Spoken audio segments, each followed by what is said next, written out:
ಶಾಸ್ತ್ರಿಗಳೇ, ಮುಂದಿನ ರಾಶಿಗಳಾಗಿರುವ ಕರ್ಕಟಕ, ಸಿಂಹ ಹಾಗೆ ಕನ್ಯಾ ರಾಶಿಗಳ ಫಲಾಫಲ ಇಡೀ ವಾರ ಯಾವ ರೀತಿಯಾಗಿ ಗಮನಿಸ್ತಾ ಹೋಗೋಣ. ಕರ್ಕಟಕ ರಾಶಿಯವರಿಗೆ ನೋಡಿ, ಚಂದ್ರ ದ್ವಿತೀಯದಲ್ಲಿ ಸಂಚರಿಸ್ತಾನೆ. ಹೀಗಾಗಿ ನಿಮಗೆ ಒಳ್ಳೆ ಮಾತು, ಕುಟುಂಬ ಸಹಕಾರ ಇದೆಲ್ಲ ಚೆನ್ನಾಗಿರ್ತದೆ. ಸ್ತ್ರೀಯರಿಗೆ ಬಲ ಹೆಚ್ಚು, ಹಾಲು ಹೈನು ವ್ಯಾಪಾರಿಗಳಿಗೆ ತುಂಬ ಚೆನ್ನಾಗಿರ್ತದೆ. ನೀರಿನ ಕ್ಷೇತ್ರಗಳಲ್ಲಿ ಕೆಲಸ ಮಾಡೋರಿಗೆ ತುಂಬ ಚೆನ್ನಾಗಿರ್ತದೆ. ಚಂದ್ರ ಬಲವಾಗಿದ್ದರೆ ಎಲ್ಲರಿಗೂ ಹೆಚ್ಚು ಕಡಿಮೆ ಮನೋಬಲ ತುಂಬ ಚೆನ್ನಾಗಿರ್ತದೆ. ಹೀಗಾಗಿ ದಿನಸಿ ವ್ಯಾಪಾರಿಗಳು ಇತ್ಯಾದಿ ತುಂಬ ಚೆನ್ನಾಗಿದೆ. ವೃತ್ತಿಯಲ್ಲೂ ಅನುಕೂಲ ಇದೆ. ಸ್ತ್ರೀಯರಿಗೆ ಸಹಾಯಗಳು ಸಿಗ್ತಕ್ಕಂಥದ್ದು, ಸ್ವಲ್ಪ ಮಟ್ಟಿಗೆ ಗಂಟಲು ಇವಾಗ ಸ್ವಲ್ಪ ಕಿರಿಕಿರಿ ಆಗುವ ಲಕ್ಷಣ ಇದೆ. ಅದೇನು ಸಣ್ಣ ಪ್ರಮಾಣದಲ್ಲಿ ಆತಂಕ ಬೇಡ. ಕರ್ಕಟಕ ರಾಶಿಯವರು ಗಾಬರಿ ಮಾಡ್ಕೋಬೇಡಿ. ಇನ್ನು ವಾರದ ಅಂತ್ಯ ಭಾಗದಲ್ಲಿ ಗಮನಿಸ್ಕೊಂಡ್ರೆ ಕರ್ಕಟಕ ರಾಶಿಯವರಿಗೆ ನೋಡಿ, ನಿಮ್ಮ ರಾಶಿಯಿಂದ ಸಿಂಹ ಆ ಕ್ಷೇತ್ರಕ್ಕೆ ಕುಜನ ಸಂಚಾರವಾಗುತ್ತೆ.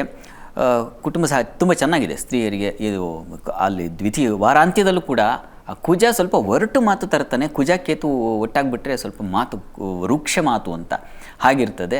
ಆದರೆ ಕಾರ್ಯಗಳಾಗ್ತಾ ಇರುತ್ತೆ. ಹಣಕಾಸಿಗೆ ಏನೂ ತೊಂದರೆ ಆಗಲ್ಲ. ಕರ್ಮಾಧಿಪತಿ ಧನಸ್ಥಾನಕ್ಕೆ ಬಂದರೆ ವೃತ್ತಿಯಲ್ಲಿ ಬಹಳ ವಿಶೇಷವಾದ ಅನುಕೂಲಗಳು, ಧನ ಸಹಾಯ ಉಂಟಾಗ್ತಕ್ಕಂಥದ್ದು ಮತ್ತು ಬುಧ ವ್ಯಯಕ್ಕೆ ಬಂದಾಗ ಆತ್ಮೀಯರಿಗಾಗಿ ಹೆಚ್ಚಿನ ಖರ್ಚು ಮಾಡ್ತಕ್ಕಂಥದ್ದು ಈ ಥರದ್ದೆಲ್ಲ ಹೆಚ್ಚಿನದಾಗಿರ್ತದೆ.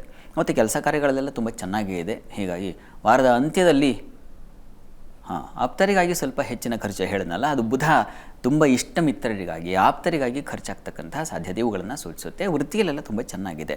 ಎರಡೂ ಗ್ರಹಗಳ ಪರಿವರ್ತನೆ ಏನಿದೆ ನಿಮ್ಮ ಪಾಲಿಗೆ ಅದು ಹೆಚ್ಚಿನ ಲಾಭವನ್ನು, ಹೆಚ್ಚಿನ ಹಣವನ್ನು ತಂದುಕೊಡುತ್ತೆ. ಆಪ್ತರ ಜೊತೆಗಿನ ಸುತ್ತಾಟ ಅಲದಾಟವನ್ನು ಹೆಚ್ಚು ಮಾಡುತ್ತೆ. ಅದನ್ನು ಸೂಚಿಸ್ತಾ ಇದೆ ಬುಧ ವ್ಯಯಕ್ಕೆ ಬರುವ ಸಂದರ್ಭದಲ್ಲಿ. ಇದಕ್ಕೆ ಪರಿಹಾರ ಏನಪ್ಪ ಅಂತಂದರೆ ನೋಡಿ, ಕರ್ಕಟಕ ಗ್ರಹ ದುರ್ಗಾ ಸನ್ನಿಧಾನಕ್ಕೆ ಹೋಗಿ ಬನ್ನಿ. ಅಲ್ಲಿ ಚಂದ್ರ ಕೇತು ಜೊತೆಗೆ ಸಂಚರಿಸುವಾಗ ದುರ್ಗಾ ಹಾಗೂ ಗಣಪತಿ ಪ್ರಾರ್ಥನೆ ಮಾಡೋದ್ರಿಂದಾಗಿ ತುಂಬ ವಿಶೇಷವಾದ ಅನುಕೂಲ ಉಂಟಾಗುತ್ತೆ. ಪ್ರಯತ್ನ ಮಾಡಿ ಈ ವಾರದಲ್ಲಿ.